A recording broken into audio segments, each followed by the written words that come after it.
ETF index mutual funds నేర్చుకుని stock మార్కెట్లో రాణించాలనుకుంటున్నారా? వెంటనే ఈ నెంబర్కి కాల్ చేయండి.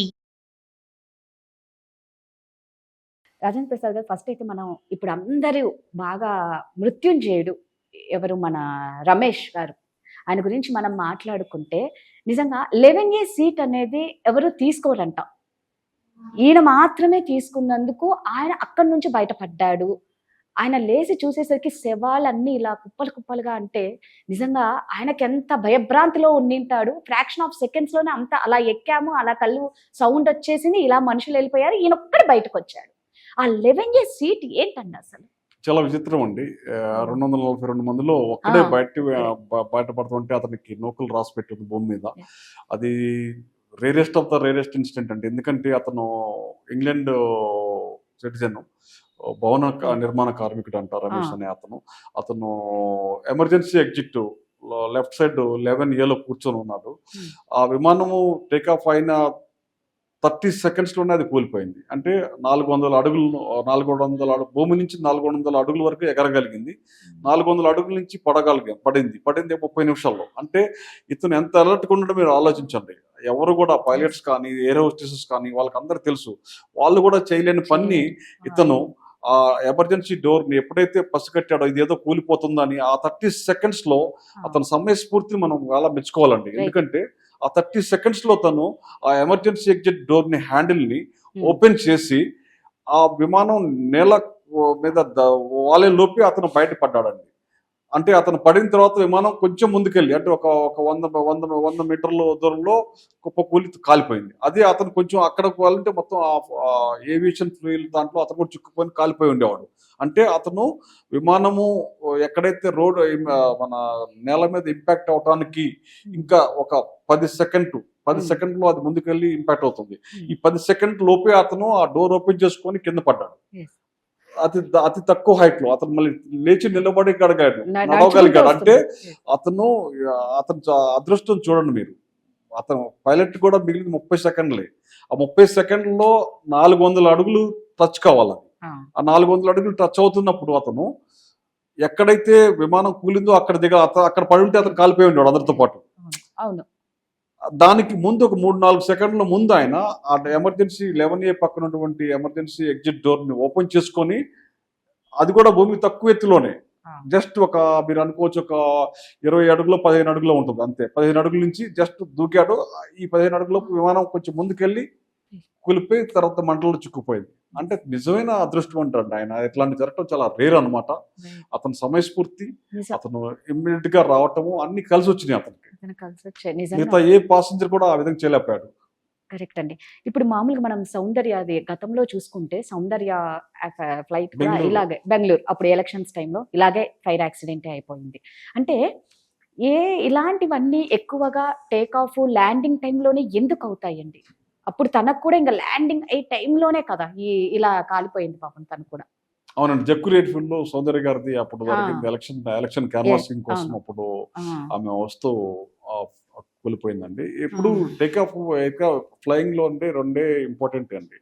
పైలట్ ఒక అతి కష్టమైనవి, అతి క్లిష్టమైనవి టేక్ ఆఫ్ అండ్ ల్యాండింగ్. అది మాత్రం పైలట్స్ క్షణాల్లో డెసిషన్స్ తీసుకోవాలి. ఎందుకంటే ఆగి ఉన్న విమానము క్షణాల్లో అది లేచేసి కొన్ని 100 కిలోమీటర్ల స్పీడ్ అందుకుంటాయి. ఎందుకంటే మామూలుగా భూమి మీద ఉన్నప్పుడు అది 10 km/h నడుస్తూ ఉంటుంది. అట్లాంటి 10 km/h నడుస్తుంది. విత్ ఇన్ సెకండ్స్లో అది 500 km/h, 1000 km/h, తర్వాత హైట్, ఇవన్నీ. సో పైలట్ అనే వ్యక్తి ల్యాండ్ అవుతున్నప్పుడు, టేకాఫ్ అవుతున్నప్పుడు ఎయిర్ క్రాఫ్ట్ యొక్క స్పీడు, తర్వాత దాని యొక్క డ్రిఫ్ట్, తర్వాత ఎయిర్ క్రాఫ్ట్ యొక్క హైట్, ఎంత హైట్ మెయింటైన్ చేయాలి, తర్వాత ఎంత స్పీడ్ మెయింటైన్ చేయాలి, ఇవన్నీ పారామీటర్స్ అన్నింటినీ ఒకేసారి ఆయన క్షణాల్లో డెసిషన్స్ తీసుకోవాలి. దానికి ఒక నిమిషం ఆలోచించి తీసుకుంటానంటే కుదరదు. అవన్నీ ఆటోమేటిక్గా జరిగిపోవాలన్నమాట. సో చాలా సంక్లిష్టమైన రెండు టేక్ ఆఫ్ అండ్ ల్యాండింగ్. ఈ టైంలో ఏమాత్రం పొరపాటు జరిగినా కానీ, పైలట్ వైపు నుంచి ఏమాత్రం పొరపాటు జరిగినా కానీ క్రాషెస్ జరుగుతూ ఉంటాయండి.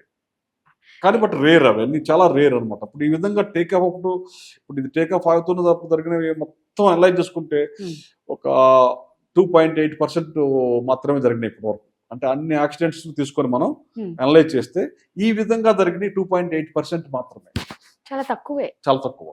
కానీ జరిగిన తక్కువలో చనిపోయే సంఖ్య ఎక్కువ ఉంది కదా. అవునండి, మనం పాసెంజర్స్ అంటే ఇప్పుడు మన బోయింగ్ లో 350 వరకు ఉంటారు ఫుల్ సిట్టింగ్ కెపాసిటీ. ఇప్పుడు మనకి 242 మంది పాసెంజర్స్ ఉన్నారు కాబట్టి ఛాన్సెస్ ఉండవు. ఒక 500 మీటర్స్ నుంచి పడిపోవటము, ఆ ఇంపాక్ట్ ఒకటి, ప్లస్ ఫ్యూయల్, ఏవియేషన్ ఫ్యూయల్ అన్ని వేల లీటర్లు ఉంటాయి, లక్ష లీటర్ల లక్ష పైన లీటర్లు. ఉంటాయి. ఆ లక్ష లీటర్లు ఒకేసారి మండుకుంటే ఇంకా విత్ ఇన్ సెకండ్స్ లోనే బూడిదైపోతారు. వైట్ పెట్రోల్ అంటారు కదండి దీన్ని. దీన్ని ఏవియేషన్ టర్బైన్ ఫ్యూయల్ అంటారండి, ATF అంటారు. ఏవియేషన్ టర్బైన్ ఫ్యూయల్ అంటే మన కిరోసిన్ కంటే కొంచెం ఎక్కువ, పెట్రోల్ కంటే తక్కువ మధ్యలో ఉంటుంది రెండింటికి. కిరోసిన్ కంటే ఎక్కువ, పెట్రోల్ కంటే కొంచెం తక్కువ. రెండు ఒకేలాగా ఉంటాయి. ఒక విధంగా చూస్తే కిరోసిన్ అనుకుంటారు దాన్ని చూస్తే. ఏమన్నా అంటే ఈ 1,00,000 లీటర్ల పెట్రోల్, వైట్ పెట్రోల్ వల్ల ఏమన్నా ఛాన్స్ ఉంటుందా? అంటే ఒక్కసారిగా విత్ ఇన్ మినిట్స్ లోనే కదా, ఇందులో ఏమన్నా ఉంటుందా అని. అంటే కంటామినేషన్ మీరు అన్నది ఏమన్నా సాబటేజ్ ద్వారా కంటామినేట్ చేస్తే, ఓకే, సాబటేజ్ ద్వారా ఈ ఏవియేషన్ టర్బైన్ ఫ్యూయల్ లో ఏమైనా కలిపితే, యాసిడ్స్ అదేలే. కానీ మన పంచదార కానీ ఇట్లాంటివి ఏమైనా కలిపితే అవి ఇంజిన్ సీజ్ అయిపోతాయి, ఇంజిన్ సీజ్ అయిపోతుంది ఆటోమేటిక్ గా. కానీ అవి అట్లా కంటామినేట్ చేయడానికి చాలా తక్కువ స్కోప్ ఉంటుంది, ఎందుకంటే చెక్స్ అండ్ బ్యాలెన్స్ లో దొరికిపోతారు. ఎందుకంటే అన్ని వీడియో ఆడియో అన్ని రికార్డింగ్ జరుగుతూ ఉంటుంది. ఎవరైనా కావాలని కలుపుతా ఉన్నా కానీ వాళ్ళు రికార్డ్ అయిపోతుంది. కానీ ఎవరైతే చెకింగ్ చేస్తున్నారో, ఎవరైతే దాన్ని సెక్యూరిటీలో ప్రొటెక్ట్ చేస్తారో వాళ్ళే కలిపారు అనుకోండి, ఎవరైతే చెకింగ్ ఎవరైతే దానికి బాధ్యతలు ఉన్నారో దాన్ని జరగకుండా ఉండకి వాళ్ళు ఏమైనా దొరికితే అది కూడా దొరికిపోతుంది మనకి, అది కూడా తెలిసిపోతుంది, ఎందుకంటే రికార్డ్ అయిపోతుంది కదా అది కూడా. సో అది కూడా జరగకపోవచ్చు. కాబట్టి మనం ఎంక్వైరీ తర్వాత మనకు తెలుస్తుంది ఏమైనా అట్లా విధంగా ఎవరైనా ఏవియేషన్ ఫ్యూయల్ని ఎవరైనా కంటామినేట్ చేశారా, కలుషితం చేశారా, దాన్ని వేరే పదార్థాలు కలిపి, యాసిడ్ కానీ పంచదార కానీ ఇట్లాంటివి ఏమైనా కలిపితే ఇంజిన్ సీజ్ అయిపోవడానికి ఛాన్సెస్ ఉంటాయి. సో అలాంటిది జరగడం చాలా రేర్ అనమాట. అది కూడా ఏమైనా ఉందని రూల్ అవుట్ చేయలేము మనం, ఏది రూల్ అవుట్ చేయలేము. టెర్రరిస్ట్ అటాక్ మనం జామింగ్ చేసి విమానాన్ని కూల్చగలగవచ్చు, తన రేడియో నావిగేషన్ సిస్టమ్ని జామ్ చేయొచ్చు, బయట కూర్చొని 1 కిలోమీటర్ దూరంలో కూర్చొని ఆపరేట్ చేయొచ్చు. సో అలాంటివి కూడా జరగడానికి ఛాన్సెస్ ఉన్నాయి. సో ఏంటంటే ఇప్పుడు ఉన్నవి రెండు. ఒకటి అక్కడ ప్రయాణిస్తున్న ప్రత్యక్ష సాక్షి మన రమేష్ గారు, ఒకటి కొంచెం లోపల ఏం జరిగిందో చెప్పడానికి ఇంకా అతి సమాచారం ఇంకా ఎక్కువ తెలియాలి అంటే బ్లాక్ బాక్స్. ఈ బ్లాక్ బాక్స్ వల్లే మనకు నెక్స్ట్ అసలు ఏం జరిగిందా అనే క్లారిటీ వస్తుంది. తప్పకుండా తెలియదు, ఎందుకంటే ఇది క్లాసిక్ ఎగ్జాంపుల్ అండి. మన DGCA కాకుండా ఇంటర్నేషనల్ సివిల్ ఏవియేషన్ సేఫ్టీ వాళ్ళు ఉంటారు, వాళ్ళు కూడా దీన్ని చూస్తారు. బోయింగ్ వాళ్ళు చేస్తారు. తర్వాత ఎవరైతే ఇంజిన్స్ మ్యానుఫ్యాక్చర్ చేశారో రోల్స్ రాయిస్, తర్వాత జనరల్ ఎలక్ట్రిక్ వాళ్ళు చూస్తారు. మిగతా కాంపోనెంట్స్, ఒక విమానంలో రకరకాల కాంపోనెంట్స్ ఉంటాయండి, 300 పైగా కాంపోనెంట్స్ పైన వేరు కంపెనీస్ తయారు చేస్తాయి, ఒకరిదే కాదు. బోయింగ్ అనేది ఒక కంపెనీ పేరు అనమాట. ఇంజిన్స్ తయారు చేసేది ఒకరు ఉంటారు, రోల్స్ రాయిస్ వాళ్ళు కానీ, జనరల్ ఎలక్ట్రిక్ వాళ్ళు కానీ. తర్వాత ఫ్యూజ్లేజ్ ఒకరు తయారు చేస్తారు, టైర్స్ ఒకరు తయారు చేస్తారు, నట్ బోల్ట్స్ టైర్స్ పెట్టే ఇంకొకరు తయారు చేస్తారు, ఎజెక్షన్ సీట్ వేరే ఒకరు తయారు చేస్తారు.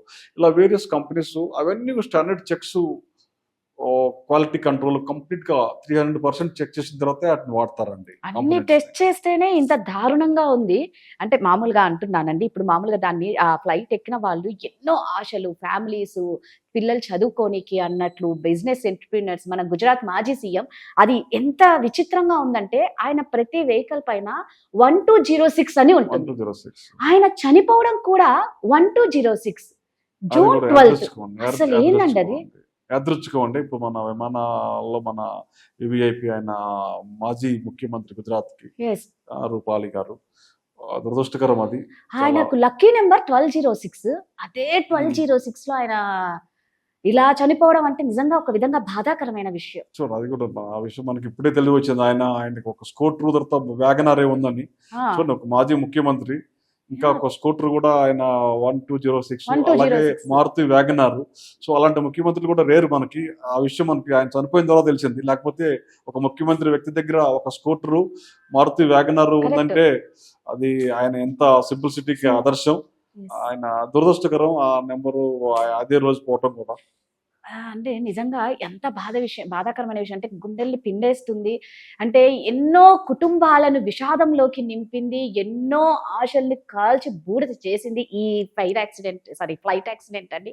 మీరు అన్నట్లు అన్ని కన్నా టెస్ట్లు చేసింటే, నాకు లాస్ట్ ఒక్కటే క్లారిటీ కావాలి, అన్ని టెస్ట్లు చేసుకుంటే ఇది జరగకపోయేదే కదా అండి. అంటే మామూలుగా అడుగుతున్నా నేను. అంటే ప్రతి ఒక్కరికి ఏంటి అంటే మెయింటెనెన్స్ లేదు, మెయింటెనెన్స్ మెయింటెనెన్స్ అంటే సర్వీసింగ్ లేదు, సర్టిఫికెట్ లేదు, లేదు, అట్లా కుదరదండి. ఇట్లా ఎట్టి పరిస్థితుల్లో ఛాన్సే ఇవన్నీ లేదండి. లేదంటారు. ఛాన్సే లేదండి. నేను చెప్తున్నాను కదా, ఏ ఒక్క టెస్ట్ జరగకుండా, ఏ ఒక్క సర్టిఫికేట్ లాగ్ బుక్ లో ఎంట్రీ కాకుండా విమానం ఎగరటం అనేది కుదరదండి. ఎట్టి పరిస్థితుల్లో అది జరగదు. అది మీరు అంటున్నాండి, ఇవన్నీ జనాలు ఏంటంటే తెలిసి తెలియక ఏదో అంటుంటారు. ఈ ఏవియేషన్ లో మాత్రం ఎట్టి పరిస్థితుల్లో అసలు ఏ మాత్రం కూడా జీరో ఎర్రర్ సిండ్రోమ్ అండి. జీరో ఎర్రర్ సిండ్రోమ్ అంటే అన్ని విధాల, ఈవెన్ రన్వేలో కూడా ఎవరైనా రన్వే క్రాస్ చేసినా కానీ ఆ టైంలో స్ట్రింజెంట్ పనిష్మెంట్ ఉంటుందండి. అది ఎవరైనా కావచ్చు, దాన్ని మొత్తానికి రన్వే అధికారి కూడా కావచ్చు. కంప్లీట్ ఎవరు కూడా రూల్స్ ఫాలో కాకపోయారంటే సివియర్ పనిష్మెంట్స్ ఉంటే ఆ ఎయిర్లైన్స్ కానీ దానికి లైసెన్స్ క్యాన్సిల్ చేస్తారు. మళ్ళీ దాన్ని రివ్యూ కూడా చేయరండి. చాలా, ఎందుకంటే ఎన్నో ప్రాణాలతో సంబంధించుకుంది కదా, అందులో వివిఐపీస్ ఉంటారు, చాలా మంది ఉంటారు. ఈ ఏవియేషన్ లో అనేది మిస్టేక్స్ జరగడం అనేది చాలా రేర్ గా ఉంటుందండి. మీరు అన్నట్టు హ్యూమన్ ఎర్రర్ కావచ్చు, మెటీరియల్ ఫెయిల్యూర్ ఏమైనా కావచ్చు, తర్వాత టెర్రరిస్ట్ అటాక్, సాబటేజ్ కావచ్చు, ఫ్యూయల్ కంటామినేషన్ కూడా త్రూ సాబటేజ్ జరగడానికి అవకాశం ఉంది, బర్డ్ హీట్, తర్వాత వెదర్ ఫ్యాక్టర్. ఈ 5 ఫ్యాక్టర్స్ లో ఏదో అవ్వచ్చు. మనకి ఒక వారం 10 రోజుల్లో ఏదో కరెక్ట్ గా తెలిసిపోతుంది మనకి. సో ఒక 1 వీక్ 10 days అయితే మొత్తం అన్ని బయటికి వస్తాయి. ఇంకా టైం బాగుంటే అంతకు ముందే కూడా వస్తాయి. సరే, ఏమైనా కానీ ఈ ప్రమాదంలో చనిపోయిన వాళ్ళందరూ ఆత్మశాంతి చేకూరాలని, వాళ్ళ కుటుంబ సభ్యులకు అంతా తట్టుకునే శక్తి, ధైర్యాన్ని ఇవ్వాలని ఆ భగవంతుని కోరుకుంటాం. Thank you. నమస్కారం అండి.